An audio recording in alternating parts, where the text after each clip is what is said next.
friends, how are you? I think you are good. In last video lecture, we have seen the structure of glucose. The two structures that is in straight chain, that is known as Fischer's projection formula, and the other structure which is cyclic one, it is called as the cyclic structure, and it was reported by Hauer. So in the cyclic form of the glucose, we have seen 6-membered ring, the alpha D glucose pyranose, and in another 5-membered ring structure is called as alpha D furanose. Alpha D pyranose is more stable than the alpha D furanose. So we have seen this, and we have also seen some properties of the monosaccharide, in which we have seen first that the formation of furfural by the sugar. Here the furfural will form when the sugar is treated with concentrated sulfuric acid by the addition of alpha naphthol.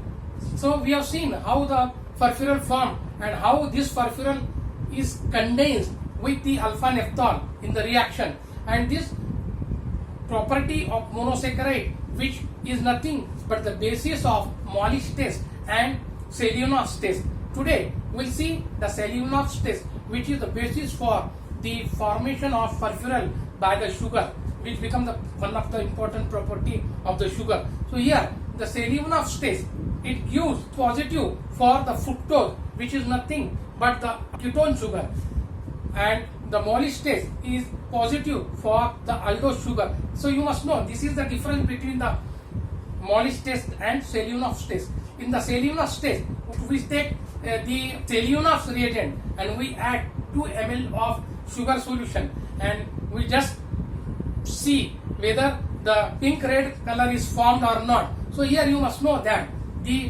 whenever we add the Seliunov's reagent in the glucose solution, then we get the pink red color, and this shows that the presence of ketone sugar like fructose. So here you must know that this becomes the basis of the furfural formation by the sugar.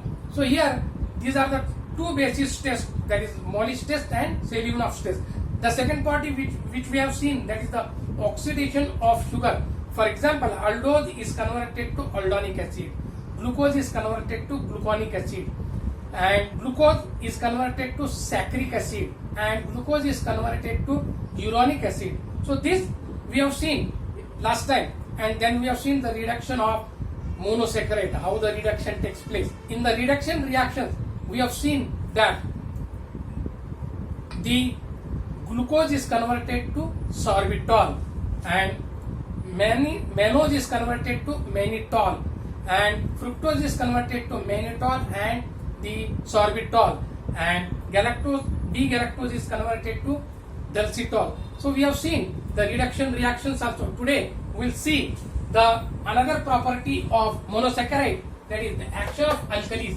So here in this property the enolization takes place, and here the enolization takes place by the reducing sugar.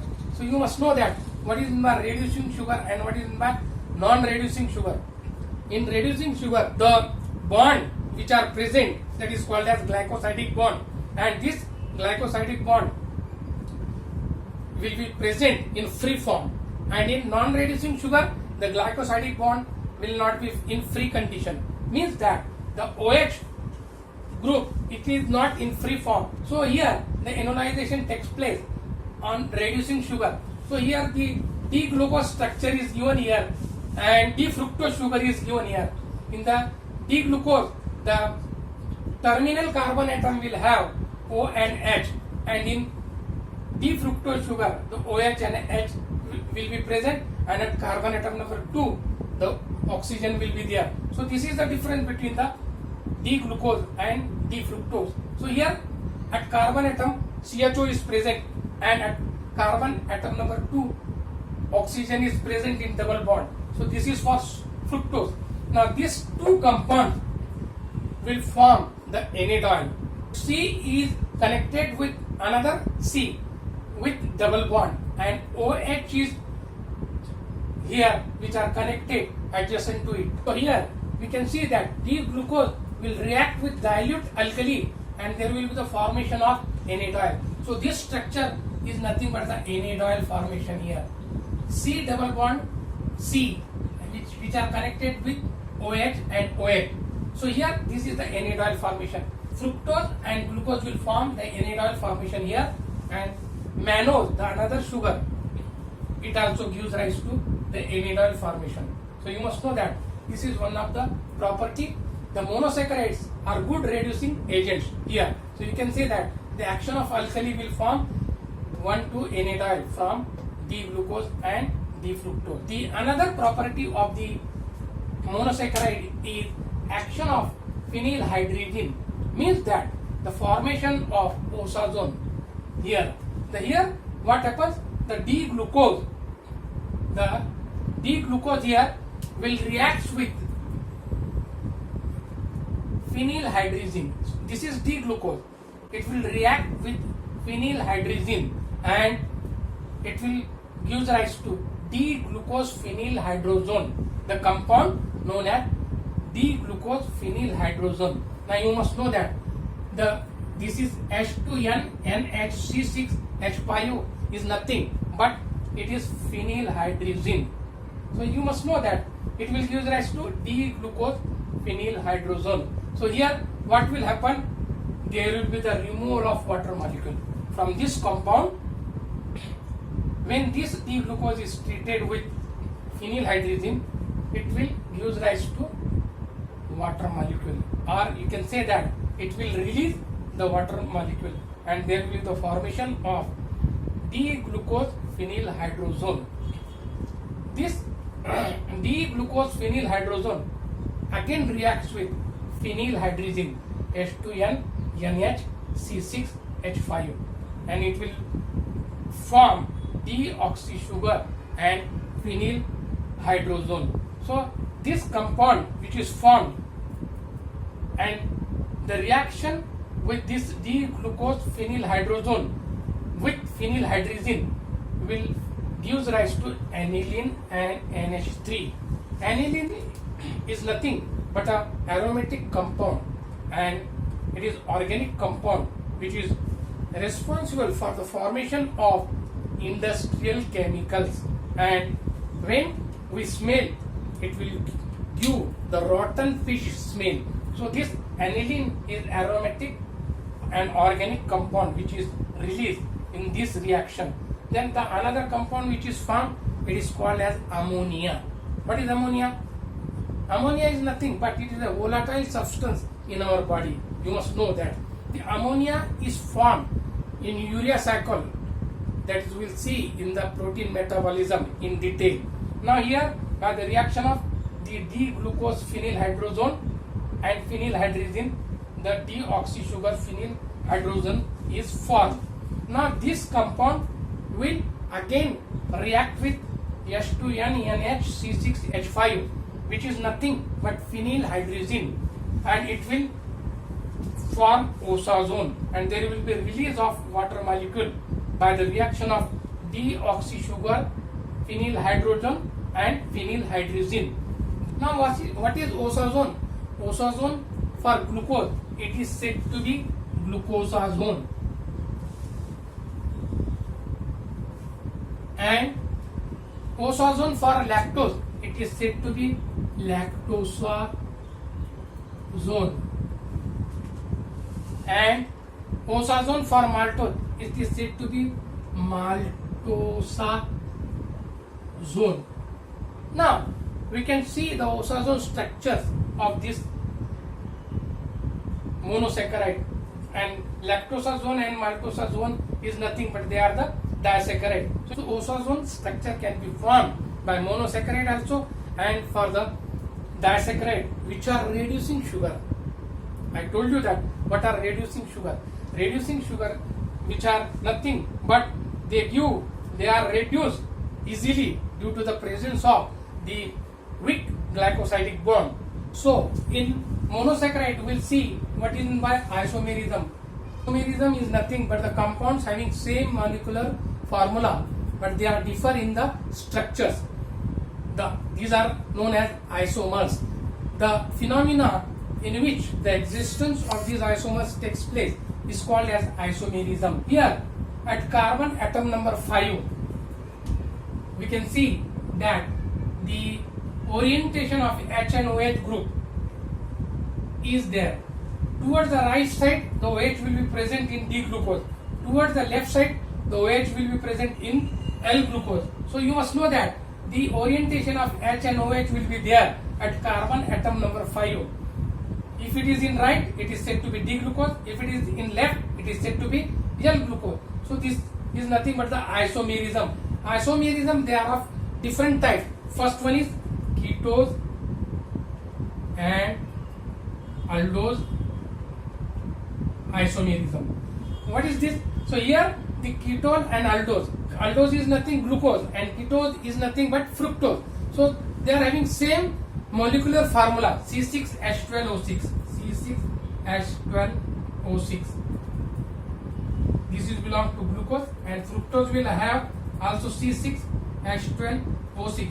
But they are differ in the structure. What is mean of D and L isomer? D and L isomers are those which are present at carbon atom number 5. The OH will be towards the right. If it is towards the right at carbon atom number 5 in glucose, then it is said to be the D-glucose. If it is towards the left side, then it is said to be L-glucose. Likewise, the example of glyceraldehyde 3-phosphate is also given there. The example of glyceraldehyde 3-phosphate is also given here.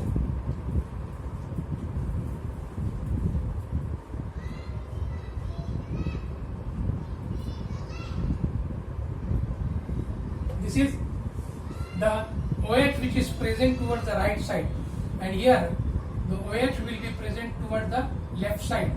It is said to be the so here the OH is towards the right side and here it is towards the left side. So it is called as D-glyceraldehyde, and it is said to be L-glyceraldehyde. This is the 3-carbon compound, that is glyceraldehyde and D-glyceraldehyde and L-glyceraldehyde. So if OH is towards left, it is said to be L-glyceraldehyde.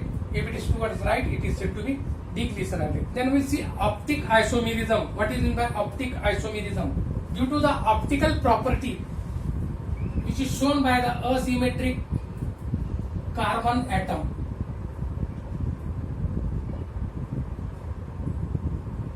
So here the asymmetric carbon atom will show the optic rotation. Here, if a plane polarized light is passed through the solution of the glucose, it will rotate towards the right. If it is rotated towards the right, it is said to be D-glucose. If it is rotated towards the left, it is said to be L-glucose. So you must know that. So these are the optical isomerism. Means that whenever a plane polarized light passes through the glucose solution, then it will rotate towards the right, that is D-glucose. If it is rotated towards the left, it is said to be L-glucose. So you must know that these are the optical isomerism. Then we'll see epimerism means what? Epimerism. Epimerism is nothing but the two monosaccharide which show the different configuration. Here, the two monosaccharide will show the different configuration at carbon atom number 4.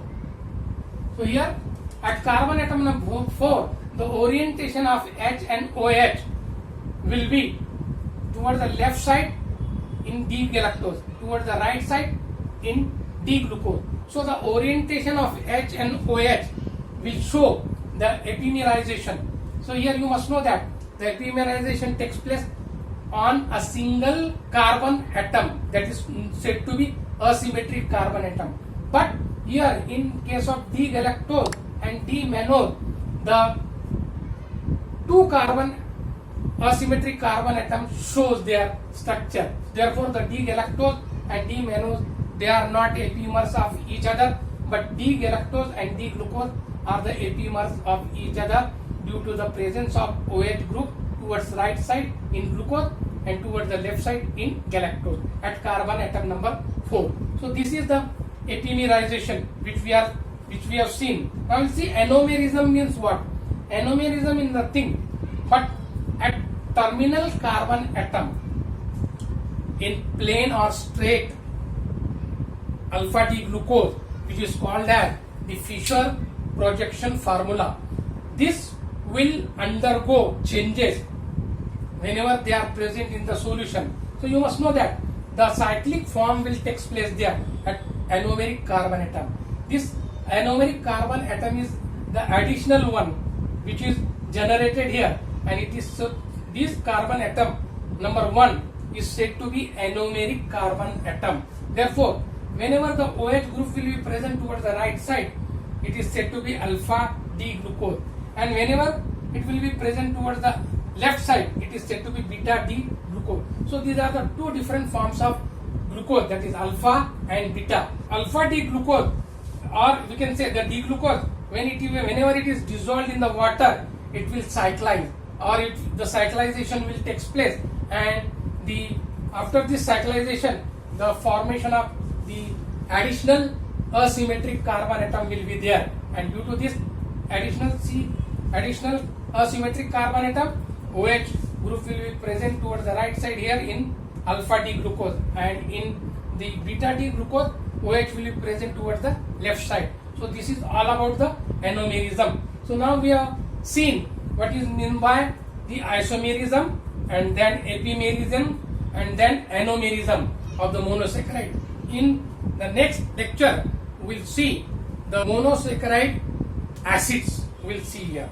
Okay. Thank you very much. If you like my channel, subscribe it, like it, share it, and give some comment. Thank you.